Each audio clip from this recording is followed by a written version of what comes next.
Uri attack पर पूरे देश में गुस्सा है और ये गुस्सा जायज भी है। इस हमले के बाद पहली बार मोदी जनता के सामने थे। पूरा देश सुनने को बेताब था कि इस हमले के बाद मोदी किस रणनीति के साथ पाकिस्तान को अलग थलग कर रहे हैं और इस पार से कैसे पाकिस्तान को अपने घुटने पर लाएंगे। कोझिकोड में बीजेपी की मंथन चल रही थी, जिसमें उरी हमले का मुद्दा भी छाया रहा। नरेंद्र मोदी सभा में जाने से पहले मंदिर भी गए, उसके बाद सभा में आए। अपार जनसैलाब था मोदी के आगे और पूरे देश की नजर थी मोदी के भाषण पर। और जब मोदी ने पाकिस्तान पर निशाना साधना शुरू किया तो फिर पाकिस्तान की बखियां उधड़ने लगी। हम कई वर्षों से सुन रहे हैं 21वीं सदी एशिया की सदी और 21वीं सदी एशिया की सदी बने, इसके लिए हर प्रकार की संभावनाएं हैं, हर प्रकार की शक्तियां मौजूद है और सारे अवसर साफ साफ नजर आ रहे हैं। एशिया के सभी देश 21वीं सदी एशिया की बने, हर देश अपना योगदान देने के लिए भरसक प्रयास कर रहा है। लेकिन एक देश एशिया में ऐसा है जो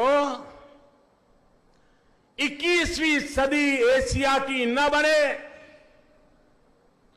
पूरा एशिया रक्त रंजित हो, पूरा एशिया आतंकवाद की चपेट में आ जाए, खून खराबा हो, निर्दोष लोग मौत के घाट उतार दिए जाए, उसके षड्यंत्र करने में पूरी तरह लगा हुआ है। एशिया के अंदर जहां जहां आतंकवाद की घटनाएं घट रही हैं, हर देश एक ही देश को गुनहगार मानता है। सवाल सिर्फ भारत का नहीं है, यही एक देश है जो चारों तरफ आतंकवाद को एक्सपोर्ट करने में लगा हुआ है। अफगानिस्तान हो, बांग्लादेश हो, अड़ोस पड़ोस के और देश हो, सब दूर।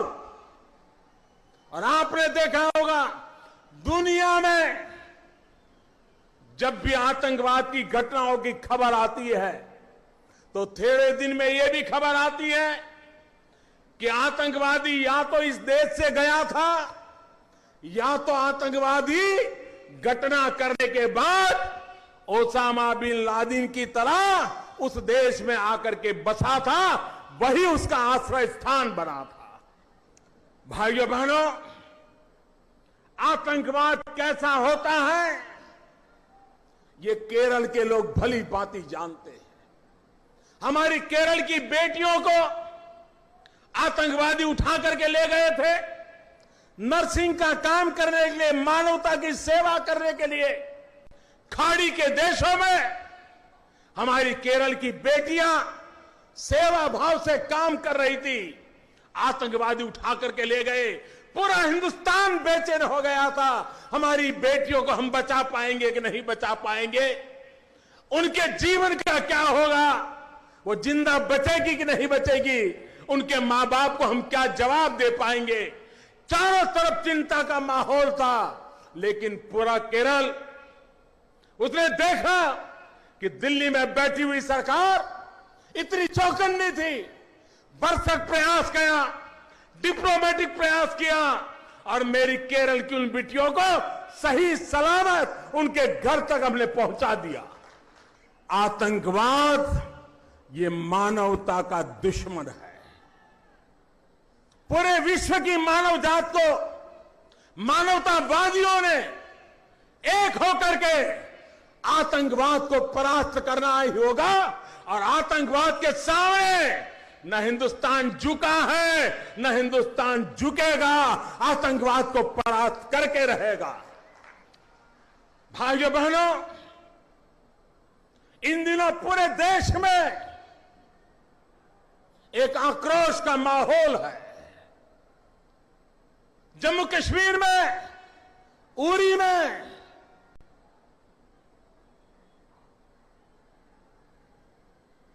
हमारे पड़ोसी देश ने जो एक्सपोर्ट किए हुए टेररिस्टों ने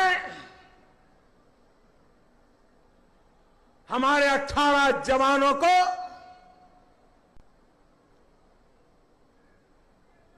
बलिदान होना पड़ा। आतंकवादी कान खोल के सुन ले, यह देश इस बात को कभी भूलने वाला नहीं है। मेरे प्यारे भाइयों बहनों, पिछले कुछ महीनों में 17 बार ये पड़ोसी देश ने जो टेररिस्ट एक्सपोर्ट किए थे, 17 बार अलग अलग गुट, कभी 4 की संख्या में, कभी 6 की संख्या में, सीमा पार करके इन फिदायिन हमलावरों ने इसको तहस नहस देश को करने का प्रयास किया। लेकिन हमारी सेना, जाबाज सेना ने पिछले कुछ ही महीनों में इन 17 प्रयासों को विफल किया। लाइन ऑफ कंट्रोल के पास ही इन फिदायिन हमलावरों को मौत के घाट उतार दिया। पिछले कई वर्षों में इतने कम समय में सबसे ज्यादा 110 से भी ज्यादा आतंकवादियों को हमारी सेना के जवानों ने मौत के घाट उतार दिया। इन संभवित 17 भयंकर घटनाओं से देश को बचाने का महान काम हमारे देश के जाबाज जवानों ने किया, सुरक्षा बलों ने किया, सीना तान करके लड़ाइयां लड़ी और देश के सामान्य मानवी को रक्षा देने के लिए वो लड़ते रहे, वे सदा सर्वदा जागते रहे। और हमें 125 करोड़ देशवासियों को हमारी सेना पर नाज है, हमारी सेना पर हमें गर्व है, उनकी वीरता पे गर्व है, उनके पराक्रम पे गर्व है, उनके बलिदान की गाथाओं पर गर्व है। आप कल्पना कर सकते हैं, पड़ोसी देश एक घटना में सफल हुआ और हमारे 18 वीरों को बलि होना पड़ा। अगर इन 17 घटनाओं में अगर वो सफल हुए होते तो देश को कितना तबाह कर देते, इसका आप अंदाज कर सकते हो। मेरे प्यारे देशवासियों, हमारे सेना के जवान, हमारे सुरक्षा बलों के जवान, चाहे बीएसएफ हो, चाहे सीआरपीएफ हो, चाहे जम्मू कश्मीर की पुलिस हो, चाहे नॉर्थ ईस्ट की पुलिस हो, जितने भी हमारे सुरक्षा बल के जवान हैं, वो इस लड़ाई को जीतते चले गए हैं। इसका कारण सिर्फ शस्त्र नहीं होते हैं। जवानों के लिए शस्त्र तो एक खिलौना होता है, लेकिन जवानों की शक्ति देश का मनोबल होता है। आज हिंदुस्तान का मनोबल सबसे ऊंचा है, सबसे बुलंद हौसला है, और देश के लिए, देश के जवानों के लिए, भारत के 125 करोड़ देशवासियों का ये मनोबल, यही हमारी ताकत है और यही हमारे सैन्य का सामर्थ्य है। पड़ोस के देश के नेता, उनके हुक्मरान कहा करते थे, 1000 साल लड़ेंगे, काल के भीतर कहां खो गए कहीं नजर नहीं आते हैं। और आज के हुक्मरान आतंकवादियों के आकाओं के लिखे हुए भाषण पढ़ करके कश्मीर के गीत गा रहे हैं। मैं आज यहां से सीधा सीधा पाकिस्तान की आवाम से बात करना चाहता हूं, उन हुक्मरानों से जो आतंकवादियों के आकाओं के लिखे हुए भाषण पढ़ते हैं। दुनिया को उनसे कोई अपेक्षा नहीं है, लेकिन मैं आज यहां से पाकिस्तान की आवाम से बात करना चाहता हूं। मैं पाकिस्तान की आवाम को याद दिलाना चाहता हूं कि 1947 के पहले आपके पूर्वज भी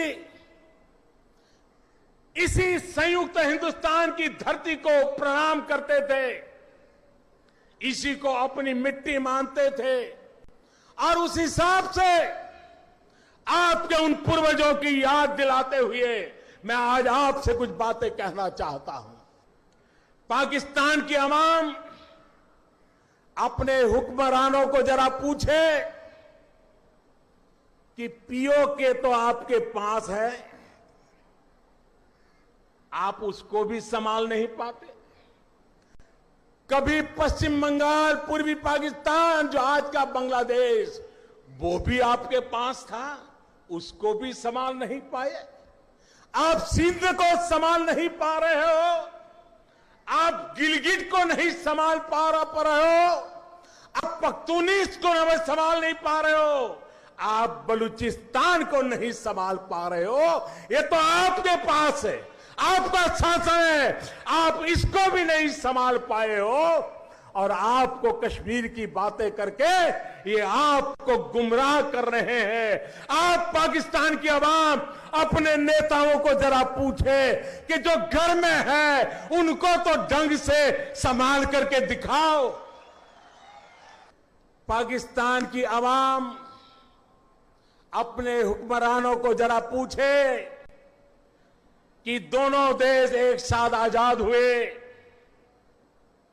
क्या कारण है कि हिंदुस्तान दुनिया में सॉफ्टवेयर एक्सपोर्ट करता है और आपके हुक्मरान टेररिस्टों को एक्सपोर्ट करते हैं? क्या कारण है?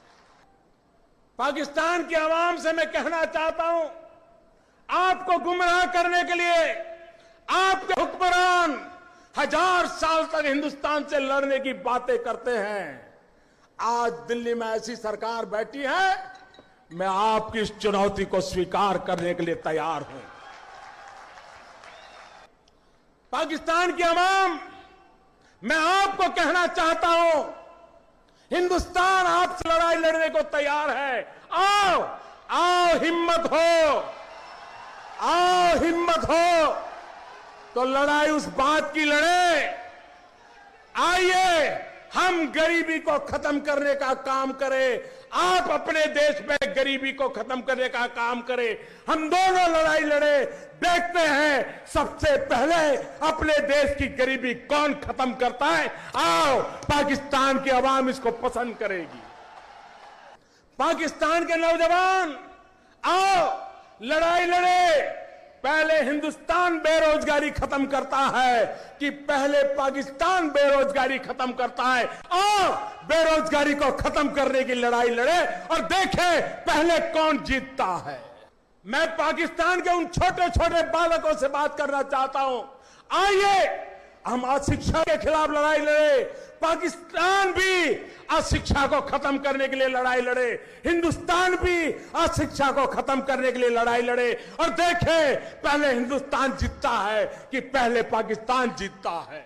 हिंदुस्तान में भी नवजात शिशु मरते हैं, प्रसूता माताएं मरती हैं।